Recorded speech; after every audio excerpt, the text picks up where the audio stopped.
మిత్రులారా, వ్యవసాయ చూస్తాను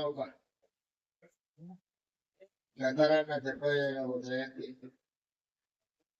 సభాధ్యక్షత వహించిన యువమిత్రుడు సూర్య,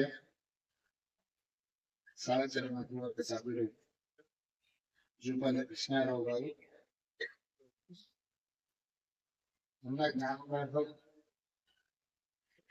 అన్న అభిమానులందరినీ ఒకరిద్దరికి చేరవేయడం ద్వారా వారి స్ఫూర్తి భవిష్యత్ తరాలకు అందించాలని ఈ కార్యక్రమాన్ని ఏర్పాటు చేసి నాతో పాటు ముఖ్య అతిథులుగా ఉప ముఖ్యమంత్రి వర్యులు బట్టి విక్రమార్క గారిని, హైదరాబాద్ ఇన్ఛార్జ్ మినిస్టర్ కోనం ప్రభాకర్ గారిని, జూపల్లి కృష్ణారావు గారిని, అదేవిధంగా పెద్దలు ప్రొఫెసర్ కోదండరాం గారిని,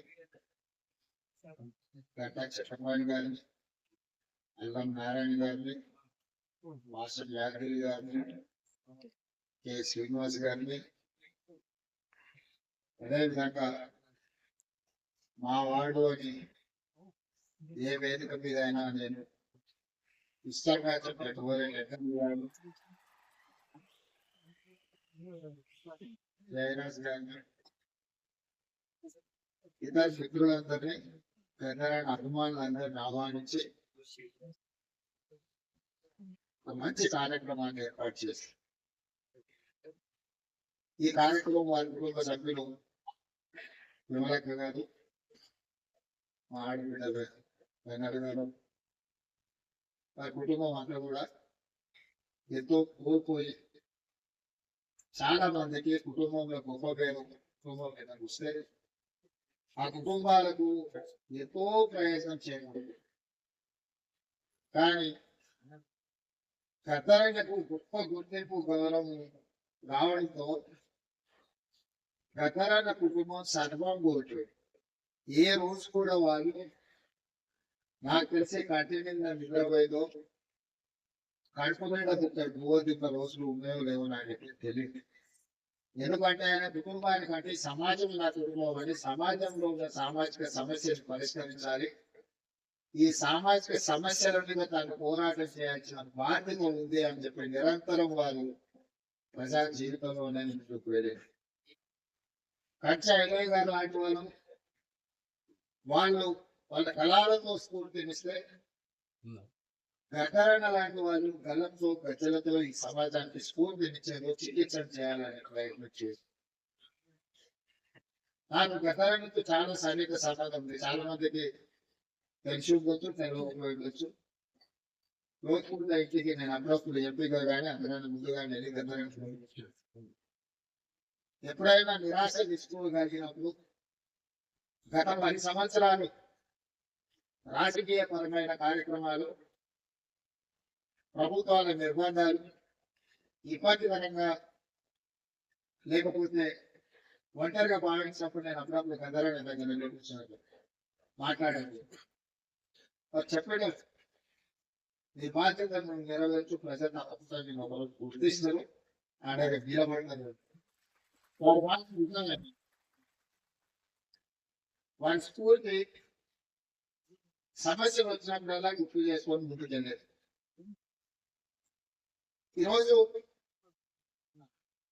తెలంగాణ సమాజంలో ఉన్న గొప్ప వ్యక్తి కొద్దిమంది మన తరంలో మనం చూసిన వాళ్ళు. ఆ తరాన్ని వాళ్ళని గౌరవించుకుంటే వాళ్ళు వ్యక్తులుగా గౌరవించినట్టు, వ్యక్తులుగా వాళ్ళని గుర్తించినట్టు కాదు, మన సమాజాన్ని మనం గుర్తు చేసుకున్నట్టు చరిత్ర పుటలలో ఈ సమాజానికి కూడా ఒక పేజీ ఉండే విధంగా మనం నిర్ణయాలు తీసుకోవాలనే నా ఆలోచన. గద్దరన్న చేయటం గతంలో ప్రభుత్వం చేయడం పెద్ద విషయం కాదు. గద్దరన్నకు వేలాది లక్షలాది కోట్లాది మంది అభిమానులు వాళ్ళు అనుకుంటే ఇట్లాంటి కార్యక్రమాలు ఎవరితో ఏర్పాటు చేయగలరు. కానీ ప్రభుత్వం ఒక గొప్ప వ్యక్తిని గుర్తించడం, కీర్తించడం ద్వారా భవిష్యత్ తరాలకు ఒక సాంప్రదాయాన్ని ఇవ్వాలన్న ఆలోచనతో గద్దరన్న జయంతి వర్ధంతులను ప్రభుత్వం అధికారికంగా నిర్వహించడమే కాదు, వారిలో ఉన్న కవి కావచ్చు, గాయకుడు కావచ్చు, పోరాట యోధుడు కావచ్చు, ఈ సమాజానికి స్ఫూర్తి ఇచ్చిన నాయకుడుగా వారి పేరు మీద ఒక అవార్డు ఉంటే సంవత్సరానికి ఒకసారి వారిని గుర్తు చేసుకోవడానికి, కీర్తించుకోవడానికి గద్దర్ అవార్డులను ప్రకటించి ఖచ్చితంగా అమలు చేయాలి. ఆ బాధ్యతలు మీరు తీసుకోండి అని చెప్పి మా ఉప ముఖ్యమంత్రి మిత్రుడు పట్టి విక్రమార్క గారికి నేను బాధ్యత ఎందుకంటే బాధ్యత తీసుకున్న వాళ్ళు కూడా దాన్ని బాధ్యతాయుతంగా నిర్వహించినప్పుడు ఆ పనికి ప్రాధాన్యత ఉంటుంది. అదేవిధంగా వారు చనిపోయినప్పుడు నాకు బాగా గుర్తుంది. నేను ఎక్కడో ఉన్నా, గతరన్న ఆరోగ్యం విషయం ఇచ్చింది అని చెప్పి టీవీలోకి వస్తే నేను ఫోన్ చేసి అక్కడ హాస్పిటల్ వాళ్ళని అడిగిన ఏం పరిస్థితి లేదండి, వాళ్ళు తుది శ్వాస విడిచింది, మేము అధికారికంగా ప్రకటించడానికి మాకు ఇలా కొన్ని కార్యక్రమాలు ఉన్నాయి అని చెప్పి పుటావుకి నా కార్యక్రమం రద్దు చేసుకుని అమ్మిపోయిన హాస్పిటల్ అనేది నేను అక్కడికి వెళ్ళాను. అక్కడికి వెళ్తే సూర్యం కుటుంబం దుఃఖంలో ఉండు కొద్దిమంది అనుకోవాలి, ఎందుకంటే ఆ వార్త ఎవరికి దగ్గర చేరలేదు. ఆనాటి ప్రభుత్వం పోలీసులను పిలిచింది, పోలీసు వాహనాలు వచ్చాయి, రోడ్డు క్లియర్ చేస్తూ అన్నాను. అన్న శవాన్ని అంబులెన్స్ లో తీసుకెళ్లి వాళ్ళ ఇంటి దగ్గర పెట్టి సాయంత్రానికి అంతా వారి దహన సంస్కారాన్ని పూర్తి చేసి గద్దరన్న పుట్టిండు, గద్దరన్న గలం పెట్టిండు, గద్దరన్న పోరాటం చేసిండు, గద్దరన్న ఈ సమాజానికి ఎంతో సేవ చేసిండు. గద్దరన్న మరణం ఈ సమాజానికి తీరని లోటు అని సమాజానికి చేరకుండాని కార్యక్రమాన్ని పూర్తి చేసి చేతులు చూసుకోవాలని ఆలోచన చేసి నేను సూర్యంతో మాట్లాడాను. ఏం జరుగుతుంది సూర్యం అన్న, నాకైతే ఏం ఆలోచన వస్తుంది, నాకేం తప్పలేదు, మీరు ఎట్లా చెప్తే అట్లా. సరే మంచిగా ఉండాలి, నేను ఎమ్మడి కమిషనర్ గారి క్రీడకు అధికారులు మాట్లాడుతుంటే లేదు సార్, వాళ్ళకి తీసుకెళ్ళి సాయంత్రం కానీ సంస్కారం చేయాలి. అప్పుడు నిర్ణయించుకొని సూర్యం చెప్పి లేదు, గతారన్న వండది కాదు, గతారన్న ఒక్కడు కాదు, గతారాన్ని మనం అందరం గతారన్న ఈ తెలంగాణ సమాజం ఎన్టీ రంగంలో చనిపోయినప్పుడు ఎన్టీ స్టేడియంలో ప్రజల సందర్శనార్థం పెట్టినప్పుడు గద్దరన్న మరణించినప్పుడు ఎల్బీ స్టేడియంలో ఎందుకు ఈ తెలంగాణ సమాజానికి ఆయన అభిమానులకు దేశంలో ఇతర రాష్ట్రాలు ఇతర భాషల వాళ్ళు ఎంతో మంది గద్దరన్న అభిమానించే వాళ్ళు ఉన్నారు, వాళ్ళందరి సందర్శనాలను ఎల్బీ స్టేడియంలోనే గద్దరన్న ప్రజలకు అందుబాటులో పెట్టాలి, చివరి చూపు ప్రజలకు అందించాలి అని చెప్పి నేను బండి ముందర నా బండి వెంకి గద్దరన్న అంబులెన్స్ ని ఎల్బీ స్టేడియం ఇక్కడే ముందు మీద మా మిత్రుడు కాలేజీ సహచరుడు పృథ్వీ ఉన్నాడు. నేను చెప్పిన పృథ్వీ ఏం జరిగినా గద్దరన్న ప్రజల సందర్శనార్థం ఎల్బీ స్టేడియంలో మనం పెట్టాల్సిందే, ఆ గేట్లు తెరవాల్సిందే అని ప్రభుత్వం గేట్ల తాళాలు వేసి పెట్టింది లోపల. నేను కమిషనర్ గారికి చెప్పిన గవర్నమెంట్ మీరు తెలిస్తే మీ గవర్నమెంట్ నేను కూడా గేట్లు పదాలైపోయి అనవసరంగా నేను ఆ రోజు పార్టీ అధ్యక్షుడిని, నేను ఆ రోజు పార్లమెంట్ సభ్యుడు, ప్రజా ప్రతినిధిగా నేను చెప్తున్నా, ప్రజల యొక్క అభిప్రాయం చెప్తున్నా, మీరు గౌరవించాల్సిందే. వాళ్ళ మీద మేసాలు లేకపోతే ఆ తాళాలు తెప్పించి అజయ్ కుమార్ యాదవ్ అందరు సిటీలో ఉండే శ్రేణులు అందరినీ కూడా అక్కడ తెప్పించి అక్కడికి అంబులెన్స్ తీసుకెళ్ళి అక్కడ పోయి అక్కడనే టెంట్ చేసినాం, అక్కడనే కుక్ చేసినాం, అక్కడనే బెంచ్ తీసుకొచ్చినాం, అక్కడనే ఏర్పాట్లన్నీ అప్పటికప్పుడు చేసి గద్దరన్న అక్కడ పెట్టి రాత్రి మొత్తం మేము అక్కడ నిలబడి తెల్లారి ప్రజలందరూ లక్షలాది మంది వచ్చి గద్దరన్న చివరి చూసి ఆయన తోలి వాళ్ళకు ఉన్న అనుబంధాన్ని మొదటి మృతులను గుర్తు చేయడమే కాకుండా ఆయన స్ఫూర్తితోని కవులు కళాకారులుగా గాయకులుగా రాణించిన వాళ్ళందరూ ఆయనకు నివాళులు అర్పించడానికి వాళ్ళు పాడిన పాట అక్కడి నుంచి మేము పాదయాత్రలో వారి చివరి శవయాత్రలో మేమందరం నడుచుకుంటూ ఆగిపోయి వీరుడు మరణించిన ఆ స్ఫూర్తి మనలో ఉంటుంది అని చెప్పి ఆ రోజు వేలాది లక్షలాది మంది ఆ చివరి అంతిమ యాత్రలో పాల్గొని గద్దరన్న దహన సంస్కారాలు నిర్వహించారు. ఒక గొప్ప వ్యక్తి సమాజానికి స్ఫూర్తినిచ్చి లక్షలాది మంది యువకులను సమాజానికి పట్టి పీడిస్తున్న సమస్యలుగా పోరాటాన్ని అందించిన స్ఫూర్తినిచ్చిన గొప్ప సిద్ధాంతకర్తగానే గద్దరన్న చూడాలి. ఆ సిద్ధాంతం నాకు నచ్చిందా నచ్చలేదా సిద్ధాంతంతో నేను విభేదించినా లేకపోతే అనుకూలించిన అనే చర్చ కాదు. గద్దరంగా ఒక సైద్ధాంతిక కట్టుబాటులో వాళ్ళు జీవితం చివరి వరకు ఆఖరి రక్తపాటు వరకు చివరి శ్వాస వరకు కొనసాగించారు. మనం విభేదించవచ్చు. విభేదించినంత మాత్రం ఆ సిద్ధాంతం ఉండకూడదన్న ఆలోచన ఎవరైనా వస్తే అది తప్పు. 100% నేను ఖండిస్తున్నా. విభేదించిన సిద్ధాంతాన్ని కూడా చర్చలో పెట్టడమే ప్రజాస్వామ్యము. ఈ రోజు చట్ట సవరణ అన్ని రాజకీయ పార్టీలతో పాటు అన్ని రకాల సిద్ధాంతాలకు సంబంధించిన వ్యక్తుల ప్రాతినిధ్యాన్ని డాక్టర్ బాబాసాహెబ్ అంబేద్కర్ గారు అనుమతి ఇచ్చిండ్రు అని అంటే ఆ స్ఫూర్తితో ముందుకు వెళ్ళాలి. అందుకే కేంద్ర ప్రభుత్వం పద్మభూషణ్ పద్మశ్రీ అవార్డులను ప్రకటించాలని రాష్ట్ర ప్రభుత్వానికి తెలియజేసినప్పుడు వ్యక్తిగా కాదు, తెలంగాణ రాష్ట్ర ప్రభుత్వంగా ఈ భారతదేశం యూనియన్ ఆఫ్ స్టేట్స్ ఏ ఒక్క వ్యక్తి యొక్క రాజ్యం కాదు, రాజ్యాంగాలు కాదు. ప్రజలు ఎన్నుకున్న ప్రజా ప్రభుత్వాలు, రాష్ట్ర ప్రభుత్వాలు పూర్తయిన కేంద్ర ప్రభుత్వం, రాష్ట్రాలుగా ఎవరికి వాళ్ళు వెళ్ళిపోతే కేంద్రం అనేది విద్య, కేంద్ర ప్రభుత్వం అనేది విద్య. ఆ వ్యక్తులు గుర్తు పెట్టుకోవాలి. రాష్ట్రాలకు అనేకనే కేంద్రము ఈ దేశం. రాష్ట్ర ప్రభుత్వాలకు సంబంధించిన మేము ప్రభుత్వ అభిప్రాయం మా తెలంగాణ సమాజాన్ని ప్రజలకు స్ఫూర్తిని అందించి గొప్ప ఆదర్శంగా నిలబడ్డ వ్యక్తులైతే అందించే పద్మభూషణ్ పద్మశ్రీ అవార్డు ఇవ్వవలసిందే. దానికి ముందు వరుసలో ఉండేవాడు ప్రకరణ వారితో పాటు చుక్క రామయ్య గారిని, అందేశ్రీని, మిత్రుడు కోరెడ్డి వెంకన్నను, జగదీష్ తిరుమలరావు గారి పేరు నేను ప్రతిపాదించాను. ఇందులో ఏ ఒక్కరు మా పార్టీ కార్యకర్త కాదు, నాయకులు కాదు, కాంగ్రెస్ పార్టీ సంబంధం లేవు. మిత్రుడు కోరెడ్డి వెంకన్న ఇప్పుడే చెప్పాడు. నాకు కొంచెం ముఖ్యమంత్రి గారు చూస్తే ఇదేమో ఇదైతే ఉన్నా ఉండకపోయినా ఎట్లా 14 నెలలు ఏ రోజు కూడా కోరిలేక వచ్చి నన్ను అడిగింది లేదు, నాకు కలిసింది లేదు. అయినా వారి సమాజానికి అందించిన సేవల్ని దృష్టిలో పెట్టుకొని వారికి కూడా నేను లేఖ రాసిన సంగతి నాకు తెలిసి పత్రికల్లో మాట్లాడినప్పుడే వారికి ఏదైనా ఐడియా వచ్చిందో సమాచారం ఇవ్వలేదు. నేను ఆ బాధ్యత భావిస్తాను. నాతో విభేదించినా సరే లేదా సమాజం కోసం వాళ్ళు నాతో విభేదించిన విభేదించిన అనే దానికంటే నాకు తెలంగాణ ప్రజలతో వాళ్ళు ఉన్నారు. ఆ ప్రజలతో మమేకమే గుర్తించాలని ఆలోచన. నాకు ఉంటేనే ఇస్తాడు, నాకు లేకపోతే ఇవ్వమని విధానం మంచిది కాదు అని వాళ్ళని నమ్మి వాళ్ళ పేరు చెప్పాలి. నేను నేను అడుగుతున్నాను. నేను ప్రతిపాదించిన గతారణ కావచ్చు, చుక్క రామయ్య గారు కావచ్చు, లేకపోతే అందశ్రీ గారు కావచ్చు, జయ తెలంగాణ అందించిన అందశ్రీ గారు కావచ్చు, గోరెడ్డి వెంకన్న కావచ్చు, జగదీష్ తిరుమలరావు గారు కావచ్చు, ఎవరు ఎక్కువ తక్కువ నేను అడుగుతున్నాను. పక్క రాష్ట్రంలో 5 మందిని ఇచ్చారు. ఆ 5 మంది కంటే మా ఈ 5 మంది ఏమైనా తక్కువ ఈ సమాజానికి మా వాళ్ళు ఆదర్శంగా లేరా?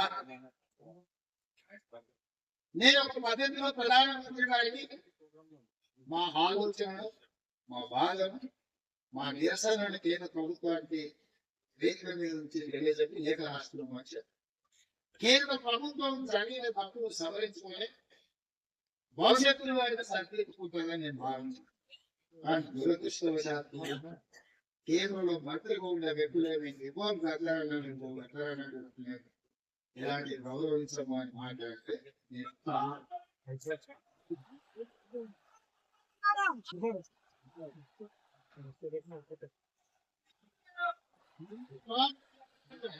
మళ్ళొకసారి మీరు మీ పార్టీ గతానికి వ్యతిరేకంగా గతాన్ని గౌరవాన్ని కించపరచినట్టు మాట్లాడితే మీ పార్టీ ఆఫీసులో రాండి.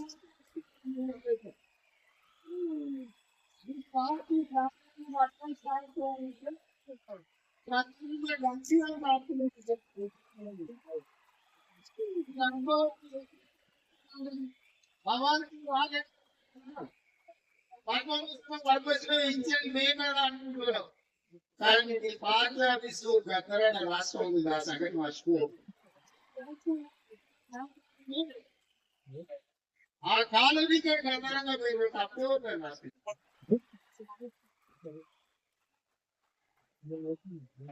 ప్రతిదానికి మా దగ్గర మొదటి స్థానం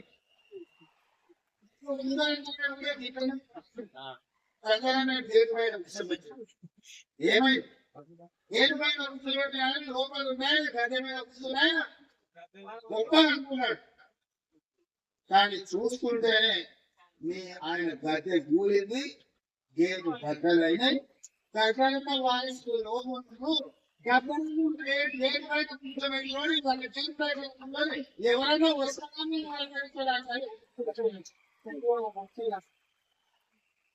వాడితే కన్నెక్కగా పట్టడి తీసేత పడుతుంది స్వామి నువ్వు అర్థం చేసుకో నేను ఇయ్యమని అడగను నువ్వు ఇయ్యమందుకు నిరసన ఎదుగుతా ఎక్కడితే గద్దెలను గేటు పైన కూర్చోబెట్టి పట్టిన గతంతో వచ్చే ఎన్నికల నీకు గదే గది అంటుంది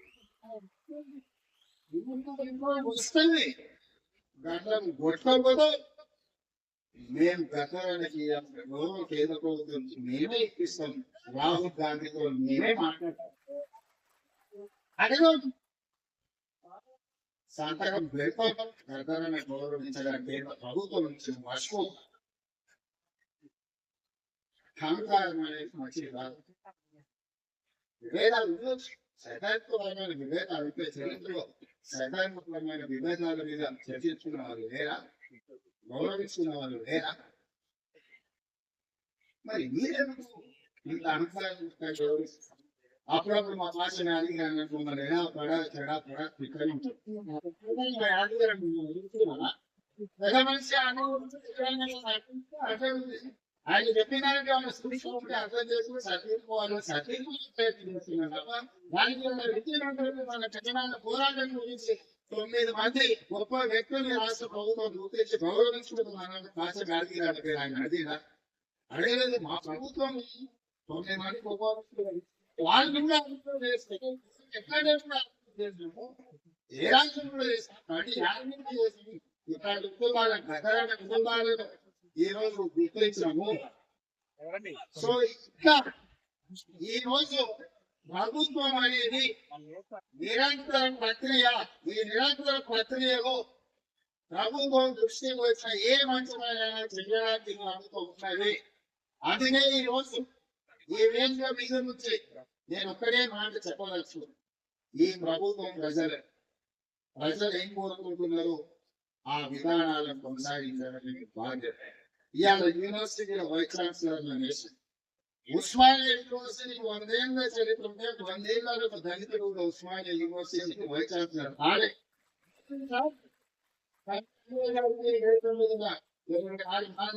అందరికీ విషయం తెలుసుకుంటాను మొదటిసారి ఉస్మానియా యూనివర్సిటీ అక్కడ చదువుకున్న ఒక విద్యార్థిని ఇవాళ వైస్ ఛాన్సలర్ గా నియమించినాము 100 ఏళ్లలో జరగని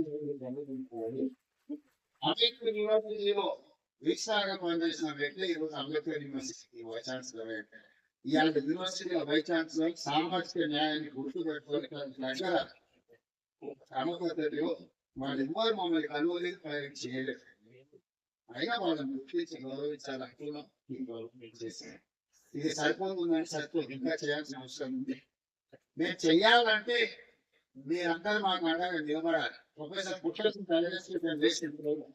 ప్రొఫెసర్ పుట్టేసిన అందరినీ హైయర్ ఎడ్యుకేషన్ లో వారిని పొలిటికల్ జేఏసీకి వారు చేసిన సేవని ప్రొఫెసర్ పురుషోత్తం గారిని వేసి ఎవరెవరికైతే బాధ్యత ఇచ్చినో ఏ ఒక్కరు కూడా ఈ ప్రభుత్వానికి వచ్చి విజ్ఞప్తి చెయ్యలేదు ప్రభుత్వమే బాధ్యతకు భావించి వీలైనంత మేరకు మంచి చేయాలని ఆలోచన సహకార మంత్రివర్గ సహకరించుకోండి నేను ఏది ప్రతిపాదన చేస్తున్నా మంత్రివర్గ సహకారం ఎవ్వరు రెండవ మాట మాట్లాడకుండా నేను మొదలు పెట్టగానే మా ఉప ముఖ్యమంత్రి గారు దాని ముందు కొనసాగించి ముఖ్యమంత్రి గారు చేసిన ప్రతిపాదన సమంజసమైంది అని చెప్పి దానికి ఆమోదించలేక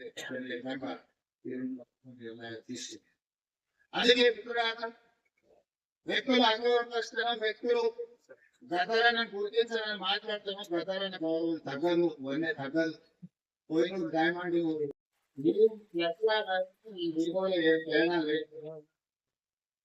గద్దరన్న బతికిపోయిన చనిపోయిన ఆ స్ఫూర్తి మనకు విజయనగరంలో ఉంటుంది. గద్దరన్న గౌరవం 10 పెరుగుతుంది తప్ప ఆనాడు మహాత్మా గాంధీని మీరు గౌరవించిన గద్దరాన్ని గౌరవిస్తారని నేనే కాదు. మహాత్మా గాంధీని పుట్టడం వ్యక్తుల గురించి ఎక్కువ నేను ఆశించడం, ఎక్కువ వ్యాపించడం ఏది రెండు తల్లులు. ఖచ్చితంగా తెలంగాణ రాష్ట్ర ప్రభుత్వం గొప్ప వ్యక్తులను ఎప్పుడు గౌరవించుకుంటుంది. వాళ్ళ గౌరవం అందరూ ముందుకు తీసుకువెళ్తాం. ఈ దేశం నుంచి వెనలను ఏదో సాంస్కృతిక సాధన చైర్పర్సన్ నియమించిన వారి అది వాళ్ళ హక్కు, ఎవరికి ఇచ్చేది కాదు. వారి దత్తపుత్రులుగా వారికి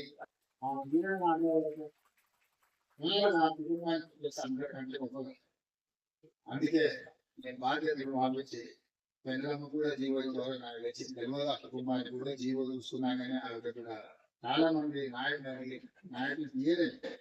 చెప్పినది నాయకులను నియమించే కృషి కాదు. ఈ సానుభూతితో వాళ్ళ భర్త కుటుంబ సభ్యులను భావించే వ్యక్తులకి ఇవ్వాల్సిన స్థానం అని చెప్పి గతమైన పెద్ద మా సోదరిగా భావించి అందరం నియమించిన ఈరోజు ఇంతమంది ఇక్కడికి వచ్చి గద్దరన్న స్ఫూర్తిని కొనసాగించడానికి గద్దరన్న ఆనాడు బట్టన పాదయాత్రలో వారి ప్రజలకు తెలియనప్పుడు వారు నడిచినప్పుడు వారి దృష్టికి తీసుకుంటున్న సమస్యలను పరిష్కరించడానికి ఈ ప్రభుత్వాన్ని ఆశీర్వదించండి, ఈ ప్రభుత్వాన్ని నడిపించండి. అవసరమైన సలహాలు సూచనలు ఇవ్వండి. ఎప్పుడు మీ సలహాలు సూచనలు తప్పకుండా ఈ ప్రభుత్వం పాటిస్తుంది. మంచి 5 సూచనలు చేస్తే వీరనాథ చాగర్ ఐలమ్మ పేరు మీద యూనివర్సిటీ మహిళా యూనివర్సిటీ పెట్టుకోవడం జరిగింది.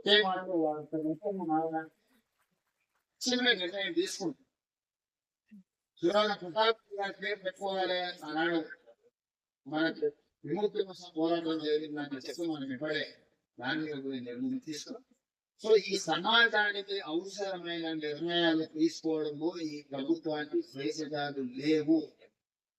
ఎవరైనా తెలంగాణ సమాజానికి ఉపయోగపడే సలహా సూచనలు ఏ రీతిగా ఈ ప్రభుత్వం పాటిస్తుంది, గద్దరన్న గౌరవం పెంపొందించే విధంగా ఈ ప్రభుత్వం వెళ్తుంది అని చెప్పి మీ అందరూ తెలియజేస్తూ మీ అందరూ సెలవిస్తుంది.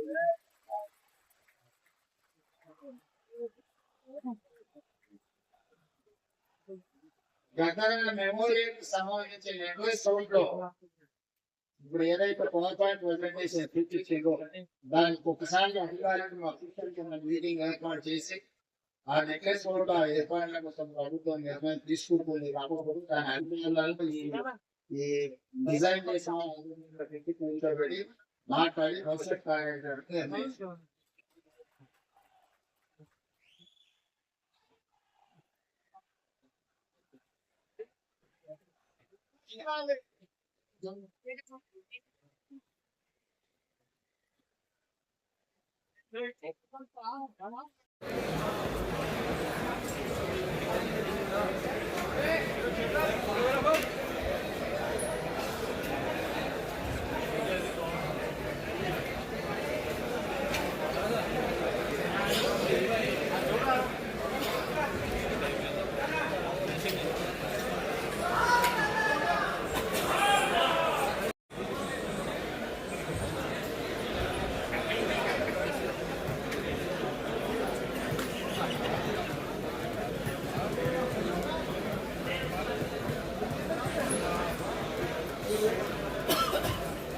ముఖ్యమంత్రి గారికి ధన్యవాదాలు తెలియజేస్తూ సభ కొనసాగుతున్న ప్రయత్నిస్తూ దయచేసి అందరూ కూర్చోవలసింది కోరుతున్నాం.